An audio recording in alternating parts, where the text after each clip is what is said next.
lot of ethnic groups in Ghana, but the major ethnic groups we normally hear about are the Akans, the Guans, the Ga Dangmes. But of course, within the ethnic groups, there are a number of subgroups. I mean, for Akan, we hear about the Ashantis, the Fanti, Achim. They all come together to make the Akan tribe. We have the Gamashi and the Ga Dangme. But they're all one people.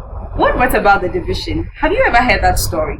Well, today on Our Roots, I have with me Mr. Ni Tego is the director for Gamashi Development Agency. And so today he'll give us all that we need to know about the Ga tribe. So please stay with us. My name is Michelle Ojukwu. We'll be right back.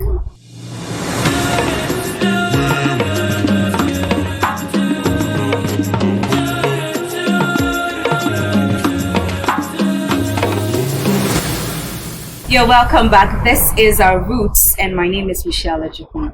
Before we went on the break, I told you that we're going to learn more about the Ga tribe. Well, my guest, Mr. Ni Tego, has worked for over 30 years as a development planner. But today, he's going to tell us how the separation, or how come we have the Ga, Dangme, Gamashi, and every other thing we need to know about the Ga tribe. Hello, Mr. Ni Tego. Yes. I was just making sure I don't miss the name, yeah, sure. That's what gives us our identity as Gans. Exactly. Yeah. For some time, I never knew that there was Gamashi and this Ga Dangme until I did my little research. Then I got to know that, okay, so there's actually Gamashi, because I was actually wondering why during Homowo festival, it looks like the Homowo is celebrated in some parts of Accra, then some other weeks, sometimes over a month, it's celebrated elsewhere. So I'd like you to take us back to what really brought the separation. Yeah, I won't say it's separation. It's just that people are living in different settlements. And it's all based on the history of migration into this part of the country.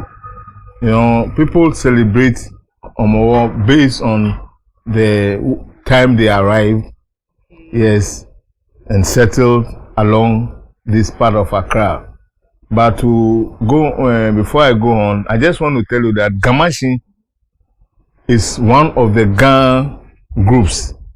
We have Gamashi, we have Osu, we have La, we have Teshi, we have Nungwa, and then we have Tema. And then to some extent, Pampram. These are the groups that comprise the Ga community.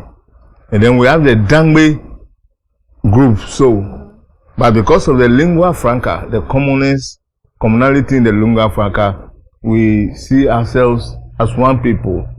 When you're talking of the Dangmes, you're talking about Adan, talking about Ningo, Kobo, and all those areas. They are part of the larger Gadangme group.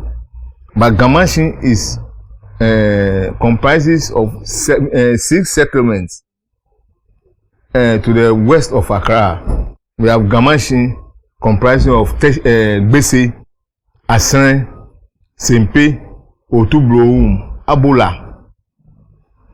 And then I mentioned Asan, I mentioned Sempe 2 years. So this constitutes what is known among the Ga groups as Gamashi. So it's equivalent to like Gamashi, La, Osu, Teshi, and among these groups, they also have various houses or divisions which comprise their group.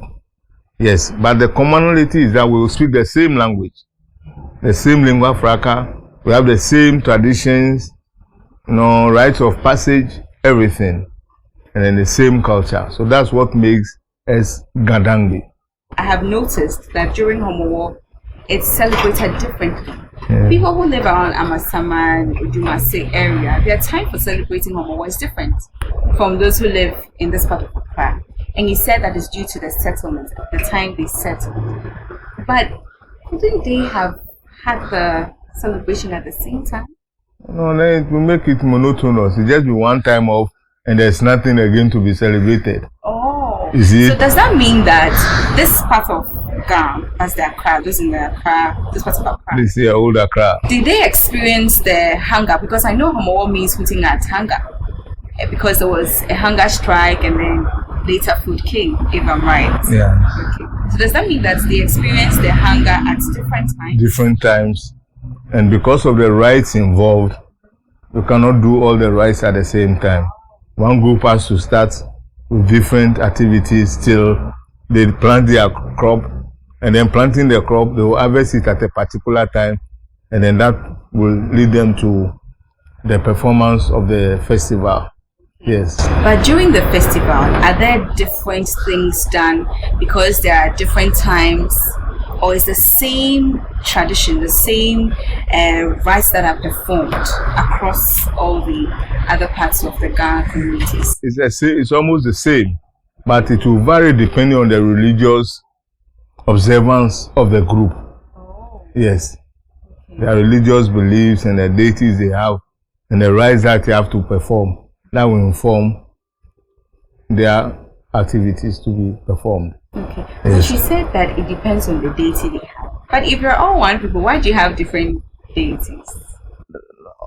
You see, we are talking about diversity. Okay. Yes. We are talking about diversity. Even though we are all the same people, our experiences vary. Yes, and depending on the experiences that we may have, that will inform the sort of rites we will do.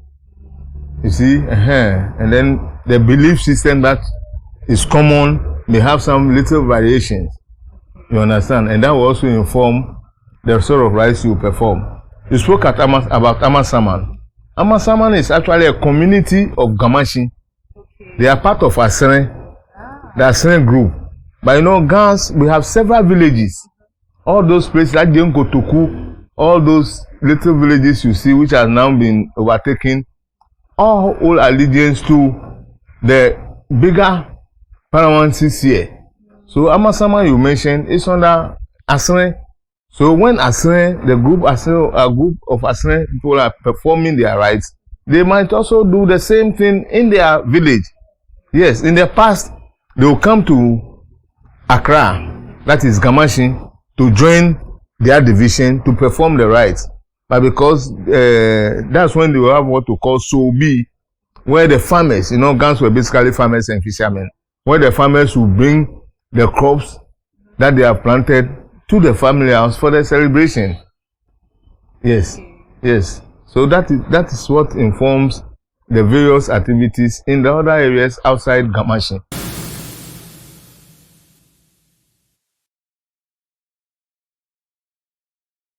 What interests me so much is the names of towns in Greater Accra region, particularly a place like Jamestown.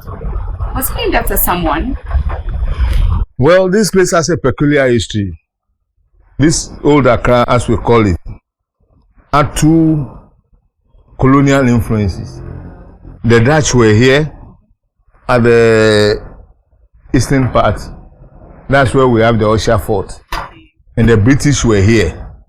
So among the Gans, we refer to that Usher part, or what we call Dutch Accra, as Kinkan.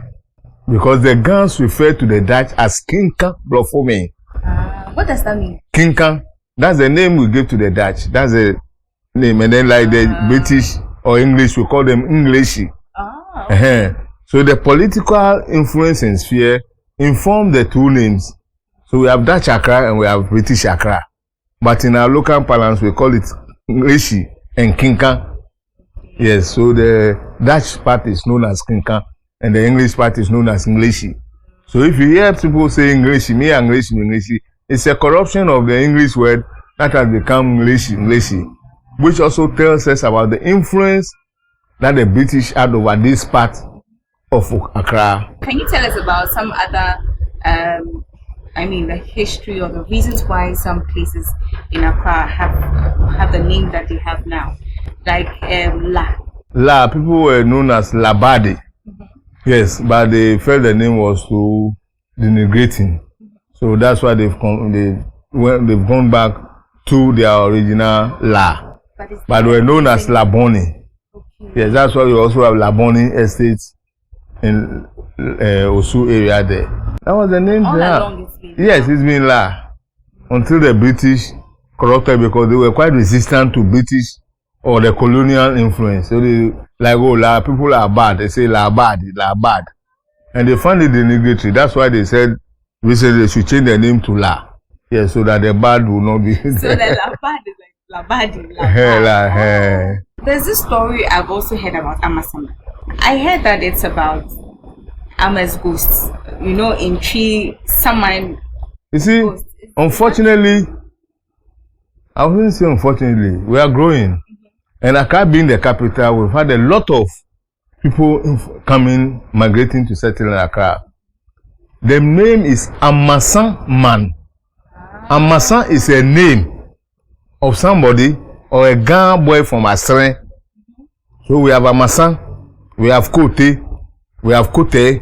Our names, what we have, which is rich in our culture, is that we have names which are hierarchically arranged, and then it also denotes where you come from, which family you come from. And people, unfortunately, have corrupted the names.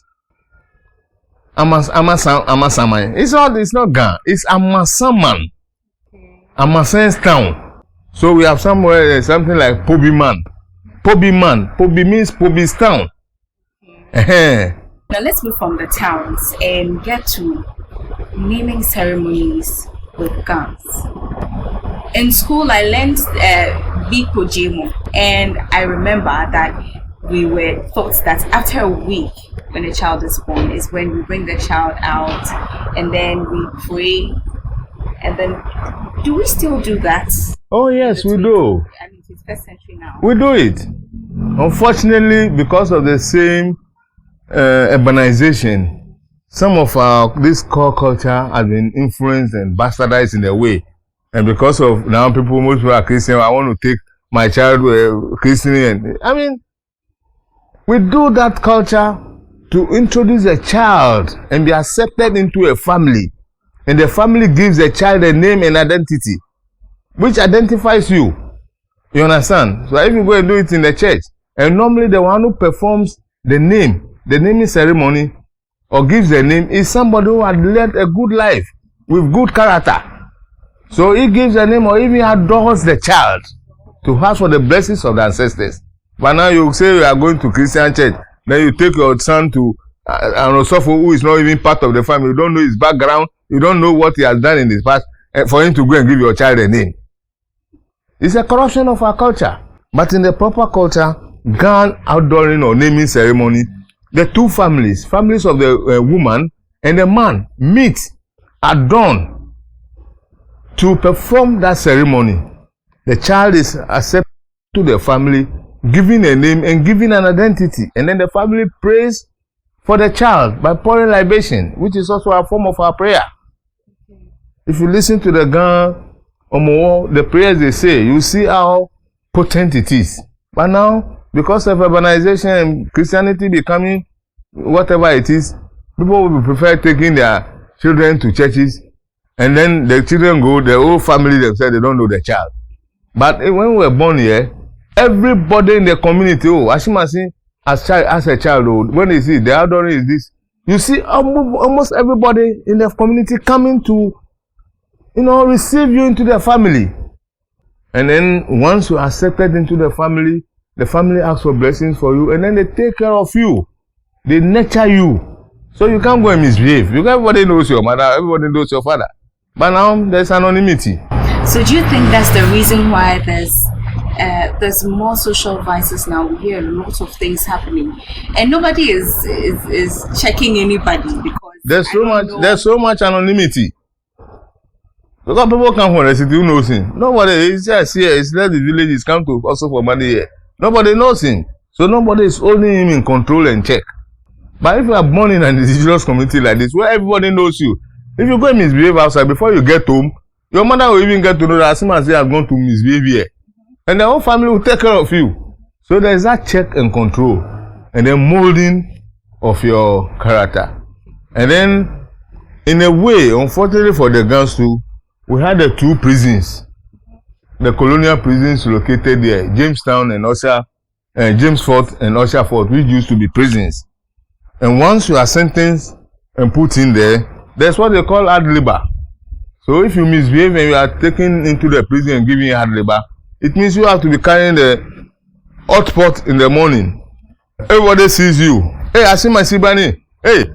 So it becomes a stigma to the family. So you want to hold yourself in check not to go and misbehave and disgrace the family. Because if you misbehave, the next thing is that you go to prison.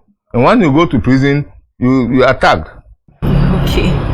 But you know, before, what I heard was that you're giving water and alcohol. But in this day of ours, we prefer to use soft drinks. Does it have any peculiar reasons why in the olden days we used to use alcohol? Of course, these days we are modernizing. When we have a lot of soft drinks, sugary minted drinks, so people prefer using that. But that's the significance of that right, is for you to discern truth from falsehood. They tell you this is water, this is this. So you must be able to differentiate between the two, between speaking the truth and telling lies. So you'll be able to distinguish right from the beginning. You are cautioned that this is water, this is this thing. Then we say, Gahumi bile, call your tra, then you see, but you don't talk until there is the need for you to talk. You just don't talk by heart. You talk anyhow. No. Gahumi bile, call your tra, then It means you must think properly before you say anything that will not create problems or cause confusion. So now that we are using soft drinks, it doesn't change. It doesn't change the meaning, no. Okay. It's just to let you be able to discern between the two. That this is water, this is another stuff. So be able to discern and choose what is right. Like you said, Greater Accra, the Accra town itself is the capital town of Ghana. And anytime people come in, tourists come in, there are places they want to go to. But looking at our current situation, what do you think we can do to keep those tourist sites, to keep them moving? Well, this was one of the reasons why the old Accra Development Agency, now known as Gamashin Development Agency, was established. To look at the collective development of the community. Actually, the agency was set up to look at 5 thematic areas: local economic development, tourism development and improvement, environmental sanitation, housing improvement. But it's just to make sure that we make available to the larger community what is available here. If you travel outside, the relics of the past is what people market to you.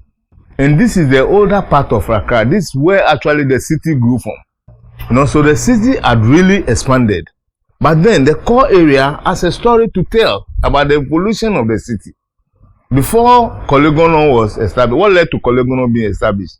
Because of gradual overcrowding and then the 1939 earthquake, which destroyed most of the buildings in this community. If you came to those, as our forefathers, in the past, most of the buildings you see across were all story buildings. But after the 1939 earthquake, they were devastated.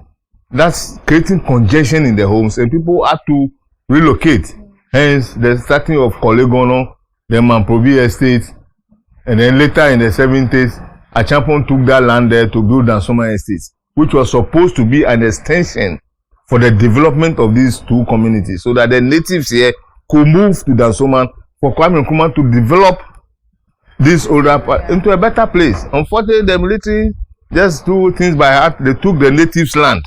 They built the estates with our money and then gave it to others, leaving the natives here. That's why you see congestion here. In the Nkrumah plan, it was to relocate the people there, so that we create an harbor is created with the Chemu Lagoon, which is now filled with all kind of things. The Chemu Lagoon was supposed to be an inner harbor for the fishermen. That's why Choco was set up there. So that because they are fishermen, they have links and things there. Unfortunately, we disrupted all this development agenda. The natives were denied of their lands. The estates were built and given to others, and they are still here. Yes, you see people walking over, they should be taken out. Taken out to into the sea? That's the question I keep asking. Taken out into the sea? When our lands have been taken and given to others, using our own money, state money to build estates for others, I mean, is it fair? That place, the whole lagoon, from the ocean in 1962, according to our grandmother, Accra was flooded, and that place looked from the ocean to Alajo. It looks like we were on the Volta Lake. Yes, you were on the Volta Lake. And that was why Nkrumah told the guns, oh, this is a disaster that has befallen us. Can you assist us?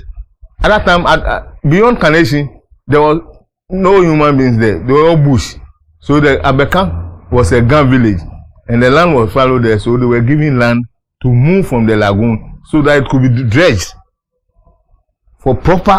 as a proper waterway for tourism. Since Nkrumah was overthrown, then common sense fled us. Look at what the lagoon is. Where in this world will you go and then you see a water like this running through the city, center of the city, looking at the way it is? Does it talk about development? There's no leisure. It was supposed to be a leisure ground. I can show you the plan. That was meant to be for the place, for the benefit of everybody in Accra, not only for the guns. But the lagoon used to be the alternate source of fishing to the ocean fishing. Because there are times there is no fish in the ocean, so the people fell on the lagoon to get their fish. And now the lagoon is being left to die, creating poverty in the community. Because where will the fishermen go for fishing when they go to sea and there's no fishing? But when we were young, the lagoon was our swimming ground. That's why we went to swim if we couldn't go to the beach. It was our playground as well. We were trapping crabs, harvesting tilapia, and all sorts of things there. Today look at the lagoon. Does it speak well of us as a developing country? So let's talk about the tourist sites in Gamashio. We have lighthouse. The lighthouse is another problem. It's another problem. Look at this thing standing there. It's an edifice. And part of the reasons why we chose tourism as our thematic area was to harness the monuments and the older buildings we have, the historical buildings we have here. The lighthouse is one unique monument. The Usher Fort is same. James Fort is the same. Having used it for a prison, and then the late president Tata Mills asking that the prison should be moved out so that the place is turned into a tourist attraction. Up to over 20, something years, look at it, it is still not what is being done. Nothing. It's just standing there as a big white elephant. No benefit is coming to the people. Tourists cannot even go inside because most of the buildings, the cells inside are falling apart. Similar to the lighthouse. I don't know if you've been to Washington before. If you go to Washington, they have what they call the Washington Mall. If you climb up, you see the whole of Washington DC. So if you should get 10 people climbing and they are paying 50 cedis to go and see, if you go there, you see the whole of Accra. And it's so beautiful up there. Why can't we harness this resource? And tourists come here, they want to climb up and see. But they cannot do that because the spiral rail that will take you to the top is weak. And nobody is doing anything. Meanwhile, Gapoa is supposed to be their property. This is where Gapoa started from. The old Abo was here. So this is where they started from. Now they are in Tema. Nobody is caring about this place. And the place is falling apart. So how do we market our history and our monuments? But then, if we really want to do tourism, there are certain basics we cannot run away from. Tourists come to Ghana, they want to see, hey, where did this city grow from? Then they come, they want to walk through the alleys, mix with the people, learn their culture, and then see something that they can take home. Unfortunately, we don't look at the nitty-gritties of some of these things. We think, oh, building hotels for people to come and live. Somebody will come, you want to have home service to come and live with the community people. Yes. And there are rooms there that, when I get these volunteers coming, I arrange with the community guys to house them so that they'll live here and feel the living, the life here. They go back excited. Hey, Charlie, the evening we have to go hustle for Kenko. You know, it gets that different perspective about the living of the people. You know, if you travel and go and live in a hotel 1 week and then you travel back, what have you seen? You not see anything. meet with the people, and that is what Malaysia is doing. So this is the way we can publicize, educate people, so we can all live together. But the monuments here, there are plenty. Most of the houses too, like we had the first hotel here, Seaview Hotel. Somebody sold it to a church. So the church has to go. How do you tell your history? As if there never been any hotels here before. You understand? So we need to preserve some of these things. Unfortunately, those buildings that were listed, the agency that should be responsible for maintaining them or keeping them intact were not doing their work. So the family decide, well, if they are not given, let's sell it. And then they sell it to a church or anyone who is interested. And then they pull down the building. We have until now Temple House. It was one of the unique houses in Kamashin here. We have Adosu House. They all have history behind them. We have the Pressing Iron House. If you see the building, it was constructed with the design of a pressing iron. Yes. So there are things that had happened here. Accra Academy was founded here. Do you know? No. Accra Academy was founded here, Jamestown. Yes. We had Accra Royal School. One of the Ashanti kings, King Prepe, came to school here because it was known as a royal school. Yes. Most of the schools, Accra High School and all those, O'Reilly and all, they started in Kamashin here. Who is telling our story? Thank you so much, Nite. Thank you too. Thank You're welcome. You very much. You really educated us enough. Well, I don't think it's enough, but it's not enough. Yeah, you see you see the whole there. Yes, there's history behind it. According to some of our elders, it used to be sort of dark for slaves to be kept inside. But when the first water system was set up, it was converted into a system which collects water, and then the water is pumped from here to the tower. There's a tower by the Usher the lighthouse. Then it's pumped there, and then it is distributed through the community. That Accra was small then, so the water could be distributed and satisfy everybody. But Bukums were used to be the well. That's why it's called Buku. Buku Minga means well. So that was where the natives were getting their water until the water system. So if you go in there, you'll see the design there. Most people don't know when water even came to Accra and how it came until Weija was built. These were the little things that were supplying the city with water. Take a look at that. Take a look. Thank you so much for coming, and thank you so much for giving us all of these details to the Ga tribe. This has really been an insightful conversation. I've learned a lot, and I hope you've also learned something about the Ga tribe. So anytime you come to Accra, if you're not in Accra, anytime you come to Accra, there are lots of things you can do in the Ga community. Visit people, get to see the sites around here. Usher Fort, if you've not been there before, you can come and then see it. Even though we're saying that it's not in the best shape, you can still see it and learn the history about it.